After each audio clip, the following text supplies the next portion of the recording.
अकोला में राष्ट्रवादी कांग्रेस के नेता और पूर्व विधायक अमोल मिटकरी ने राज्य के कृषि मंत्री दत्तात्रेय भरणे पर खुलकर नाराजगी जाहिर की है। मिटकरी ने आरोप लगाया कि पार्टी कार्यकर्ताओं के बार बार फोन करने के बावजूद कृषि मंत्री फोन नहीं उठाते, जबकि दूसरे दल के विधायकों के फोन का तुरंत जवाब देते हैं।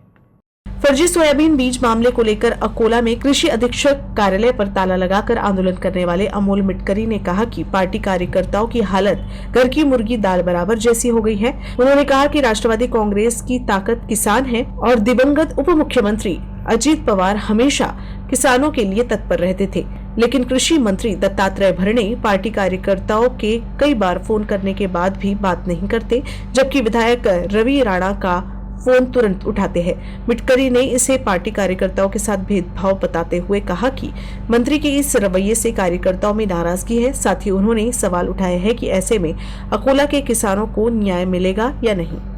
पक्षाचे ज्येष्ठ नेते आणि राज्याचे कृषी मंत्री दत्ता मामा भरणे हे पक्षाच्या कार्यकर्त्यांसाठी किती संवेदनशील आहेत याचा प्रत्यय मला नुकताच 2 दिवसांपूर्वी आला।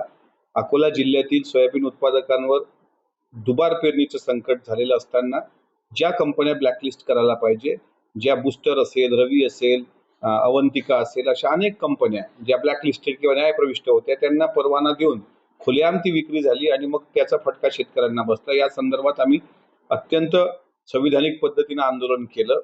ठीक आहे, आम्ही कृषी अधीक्षकांना त्याच्या कार्यालयाला टाळं ठोकून त्यांना कोंडलं असेल, याचा अर्थ आम्ही काही शासकीय मालमत्तेचं नुकसान केलं नाही। आमचं म्हणणं आहे की आम्हाला पार्टी फंड द्या, आम्हाला पद द्या एवढं आम्ही मागित नाही, पण ज्या पक्षाचा कणा शेतकरी आहे, ज्या शेतकऱ्यांवर अजितदादा जीव ओवाळून टाकत होते की ताटात उष्ट राहिल्यानंतर सुद्धा अजितदादा शेतकऱ्याचं अन्न वाया घालू नका असा संदेश देत असतील आणि त्याच खात्याचे मंत्री पक्षाच्याच एका कार्यकर्त्यांनी 5दा फोन केल्यावर उचलत नाहीत, मात्र आमदार रवी राणाचा फोन एका मिनिटात उचलून त्यांच्यासोबत संवाद साधतात, याला म्हणतात घर की मुलगी दाल बराबर। त्याच्यामुळं दत्ता मामांच्या अशा वागण्याचा आमच्यासारख्याला त्रास होतोय, आमच्यासारख्याला म्हणजे पक्षातील सामान्य कार्यकर्त्यांना, की एकदा फोन उचलून विचारा तर की काय करायचं आहे, ते कंपनीवर FIR करायची आहे की ते अधिकारी मुजोर आहेत, एवढं तर विचारा, बाकी काही आम्ही तुम्हाला मागत नाही।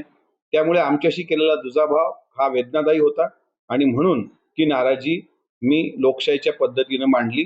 आता ते हे ऐकल्यानंतर परत मला मदत करतील की नाही आमच्या अकोला जिल्ह्यातील शेतकऱ्यांना, याबद्दल मला शंका आहे, पण त्यांचं हे वागणं, मामा हे वागणं बरं नव्हतं।